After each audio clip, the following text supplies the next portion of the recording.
Olá, professor, olá, professora. Estamos aqui novamente para um bate-papo no canal do Prof. E eu queria retomar um assunto de um vídeo anterior em que eu falei dos 4 pilares da educação, se eles estavam mofados ou se eles eram atuais.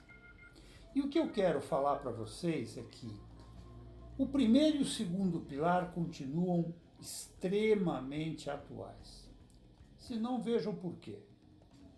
O primeiro pilar falava em aprender a conhecer, em aprender a pensar, em aprender a aprender. E o segundo pilar falava em aprender a fazer, ou seja, um conhecimento que você aprendeu deveria ser aplicável, deveria ter utilidade, você deveria ser capaz de transportar para a sua prática. Ora, isso por si só não é tão simples, na medida que os nossos conteúdos escolares normalmente são bastante acadêmicos, um pouco desvinculados da realidade prática. Não todos, mas uma grande maioria. E isso torna difícil sair do aprender a aprender e ir para o aprender a fazer usando esse conteúdo. Mas vamos deixar isso ainda pendurado para discutir mais tarde. O que eu gostaria de comentar com vocês é que, quando nós falamos em aprender a conhecer, nós temos que dizer o quê. Como assim o quê? Eu tenho que dizer o que eu quero aprender. Por exemplo, eu quero aprender sujeito. Sujeito é um conteúdo que eu quero aprender e que as escolas consideram importante dele ser aprendido. Ok. Mas o que é aprender sujeito? Será que aprender sujeito, para qualquer professor, em qualquer lugar do Brasil, é igual? Eu diria que não. Eu diria que, inclusive, o que acontece no 5º ano A é diferente do que acontece no 5º ano B, se forem professores diferentes ensinando o sujeito. E eu explico por quê. Porque pode ser que o professor do 5º ano A acha que é importante que o aluno aprenda definir sujeito e identificar o sujeito na oração. Pronto, é uma proposta. Já o professor do ano B acha que o importante é, além de definir sujeito, ele classificar o sujeito, ele comparar os diversos tipos de sujeito, ele saber exemplificar os tipos de sujeito. Olha, eu estou usando alguns verbinhos interessantes. Eu estou usando definir, eu estou usando identificar, eu estou usando classificar, eu estou usando comparar. Lembram desses verbinhos? Então, o conjunto desses verbinhos formam o que a gente chama pensamento. No fundo, o conjunto de todas essas atividades mentais, o conjunto de analisar, aplicar, reconhecer, exemplificar, o conjunto disto forma o pensamento. Esses verbinhos são chamados de habilidades cognitivas operatórias. Por que cognitivas? Porque elas formam o conhecimento e elas fazem parte da operação que meu cérebro faz quando ele está pensando. Então, esse conjunto de habilidades cognitivas operatórias, esse conjunto de verbinhos, eles são, na verdade, o pensamento. Quando eu traduzo em miúdos o que é pensar, eu estou dizendo que pensar é analisar, sintetizar, concluir, resumir, enfim, o uso dos verbos. Você se lembra, professor e professora, quando as nossas coordenadoras, e provavelmente alguma coordenadora esteja me ouvindo, pedia que a gente fizesse o planejamento da escola no começo do ano, e a gente tinha que escrever: o aluno deverá ser capaz de. Nossa, que trabalho, não? E como era difícil escolher esses verbinhos, né? Eu mesmo me lembro da dificuldade. E o que era mais triste? vê se você concorda comigo, é que muitas vezes esses planejamentos que nos tomavam semanas morriam dentro de gavetas para alimentar traças e não serviam para nada. Não havia um vínculo entre o planejamento e o que acontecia na sala de aula. Parece que a gente planejava, entregava para a coordenadora e pronto. E depois ia dar aula de um outro jeito. Isso acontecia porque nós, professores, de certa forma, não víamos sentido nisso. Pelo menos eu não via. E com toda razão, com toda razão. Porque, veja bem, preparar uma aula para que um aluno aprenda a definir sujeito e para que ele seja capaz de identificar o sujeito na oração é uma coisa. Eu preparar uma aula para que o meu aluno aprenda a classificar o sujeito, comparar, exemplificar, é outra coisa. Então observe que os objetivos educacionais fazem com que a estratégia de ensino que eu usarei pode mudar completamente.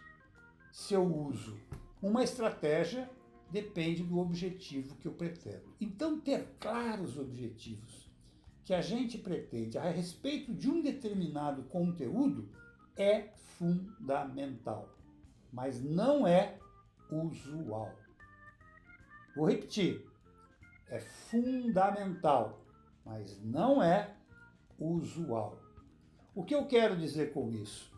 Que eu vou dar aula sobre mitocôndria. Pronto, eu sou professor de biologia, tenho que dar aula de mitocôndria. Nossa, eu conheço mitocôndria muito. A pergunta é, o que eu quero que meu aluno saiba a respeito de mitocôndria? Essa é a pergunta. Eu quero que ele seja capaz de explicar o papel da mitocôndria, que ele seja capaz de justificar o aumento do número de mitocôndrias em função da atividade celular.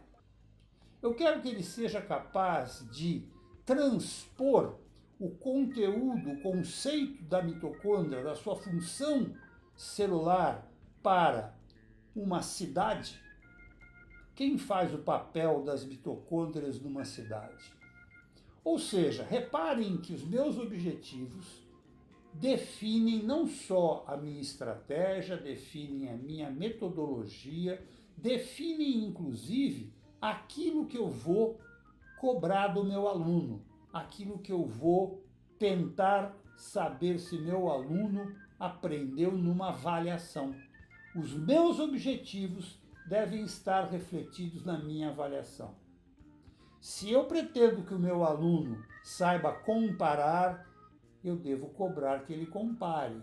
Se o meu aluno, eu espero que ele defina, eu devo cobrar que ele defina. Agora, segunda coisa muito importante disso é que o nosso aluno saiba o que é comparar, definir, identificar, transpor, porque senão, gente, o que vai acontecer é que eu falo a respeito dessas habilidades cognitivas operatórias e meu aluno não tem ideia do que eu estou falando.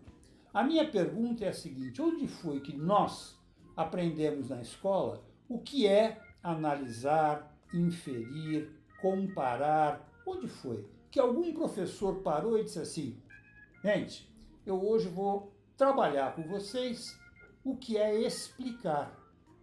Eu fico pensando porque eu já fiz essa experiência em vários encontros meus com professores. Às vezes eu pergunto, pessoal, qual que é a diferença entre resumir, concluir e sintetizar?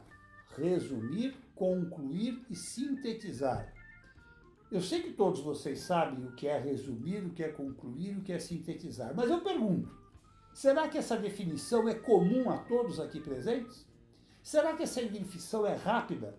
Haverá um consenso rapidamente para dizer o que é concluir, resumir, sintetizar? E olha que essas são palavrinhas, verbos que nós usamos cotidianamente em sala de aula com os nossos alunos. Então quero deixar do primeiro pilar e do segundo pilar, que são as habilidades cognitivas, as competências ou habilidades cognitivas, eu quero deixar duas mensagens. Primeiro, vamos ter claro, para preparar as nossas aulas, para pensar no nosso ensino e, portanto, no aprendizado dos nossos alunos, o que é que nós queremos com os nossos conteúdos. Peguem lá no Enem, no SAEB, no PISA, está definido claramente quais são as habilidades e competências de cada conteúdo. Vamos fazer isso nas nossas aulas? Vamos ver como isso facilita a nossa vida para preparar a aula e facilita a nossa vida para avaliar o aprendizado. Segundo, vamos trabalhar com os nossos alunos o significado dessas habilidades cognitivas. Vamos falar, olha, hoje nós vamos discutir a diferença entre inferir e deduzir. Será que isso é simples para os nossos alunos? Pessoal, vocês e eu temos experiência para saber que não é simples e que essa é uma das nossas grandes missões.